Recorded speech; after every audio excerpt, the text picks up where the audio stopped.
This is part 2 of a 3-part series on how to manifest divine love. So let's see, Spirit, how to manifest divine love. How to manifest divine love.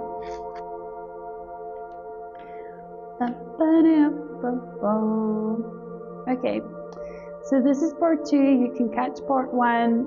Is that a hair? Oh my goodness. That's one of my hairs.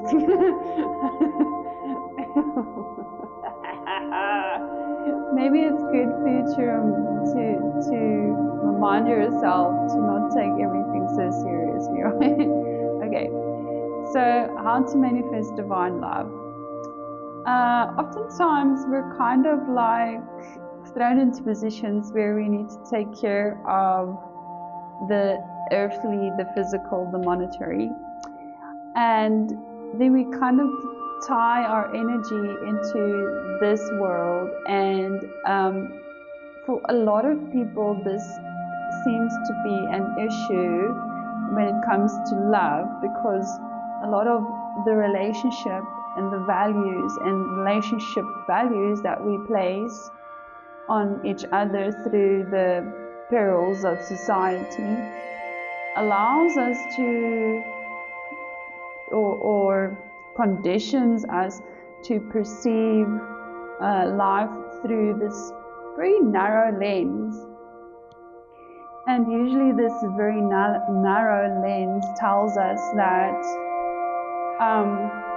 in order to be an ideal partner and in order to be valued, to receive divine love, one needs to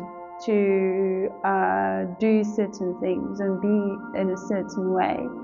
And oftentimes we might judge ourselves and lock ourselves out of our own destiny path, not because we are not good enough, not because we don't have manifestation power within ourselves, just because we're oftentimes so trapped in our mind that we don't believe that we can manifest true love.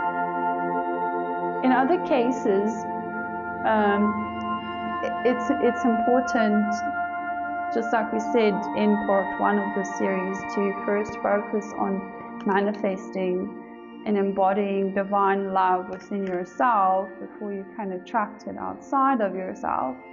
And this is what we see in the magician card. So the magician can only create through their own magic.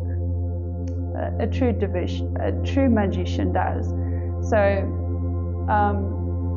a dark shadow magician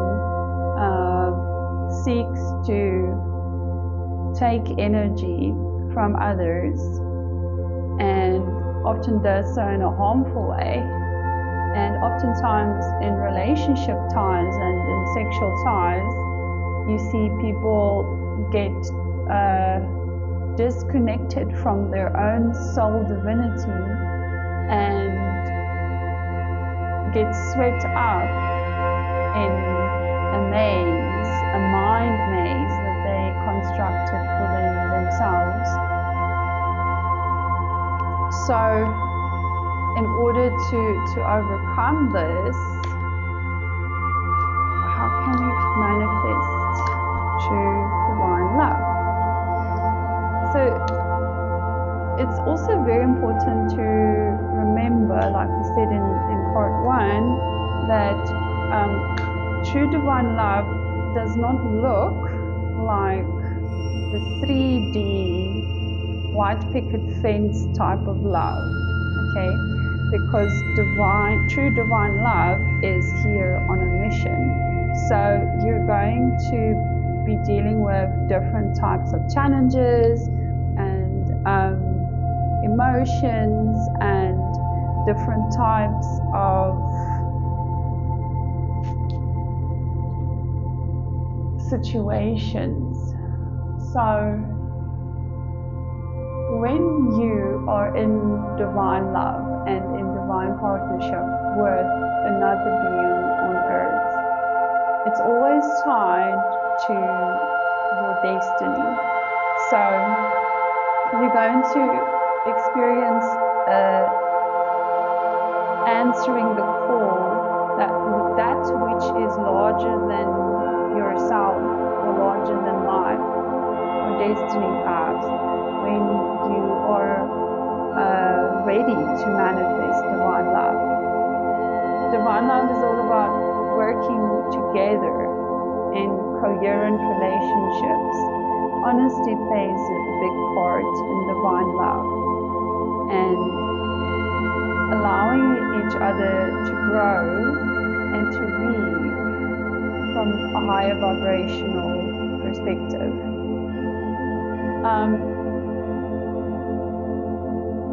True divine love is very selective because, like I said, it's tied to destiny. So only souls that are ready to take up their destiny will be able to access higher states of divine love. For the beings that are not ready to step into their soul power and their soul light, they'll still be trapped in certain lower toxic vibrational situations. So it doesn't mean that you're not going to face challenges when you're dealing with or manifesting divine love. It just means that you are going to deal with these challenges in a different way, because it's all about soul ascension at the core of it. So in order for you to manifest your divine love, you must first live the energetic resonance of your soul blueprint. You understand that you are not reaching for the sun. You are the sun. Right?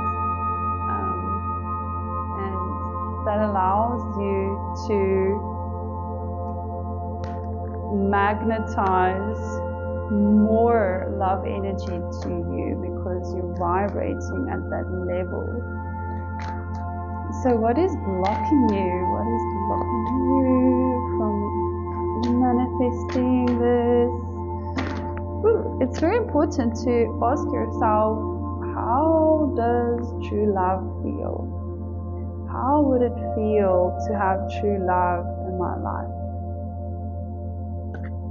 Source says that it would feel like total blossoming of your divine gifts and a balance between masculine and feminine aspects, but also a balance in relationship values and what you want out of your life. So be the leader in love. Be the leader in love to be able to write your own story in love. And then, if it is divinely guided and divinely written in your destiny story, someone else, I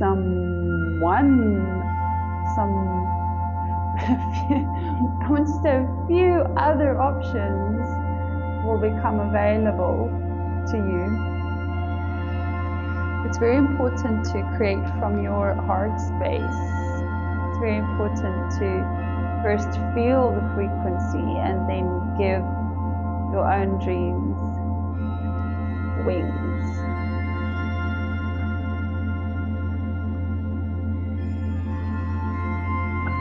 Okay, so it's very interesting. We have two polarized cards here: control and detach. So Spirit, what is there to control when you are at the precipice of greatness, as you are, dear listener? Control the lower nature, control the egoic urges, right? The control the fears and the shadow aspects to be able to live in the light of simple love. The way that we relinquish this control is by detaching from the fear that we have and being able to come back to that unconditionality, that original state of being, the original soul blueprint that we are. Let's see if we have any other messages.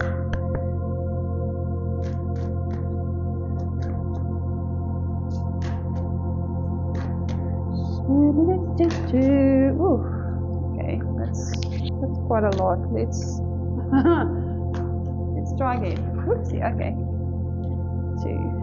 2, 2, 3. 2, 2, 3. 2, 2, 2. Ooh, Saraswati. Okay.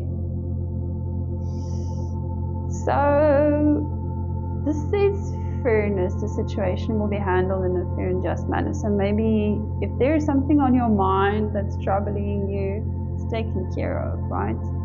Your heart will be weighed. Is your heart as light as a feather? Maybe it's time to forgive some situation that has occurred or is occurring now in your life. Refocus and rekindle that what flames your heart, fires your heart into passion. Express yourself through creative activities, so the flow of divine love can reach you through being truly you and expressing your divine essence. Ooh, fertility. It is the perfect time for you to start new projects, access new ideas, and give birth to new conditions. So it's very important to get all your ducks in a row and understand why you're here, who you are from a higher, broader perspective, and embody your destiny path so that alignment with your true divine counterpart can be a smooth ride. Okay, love you. Bye.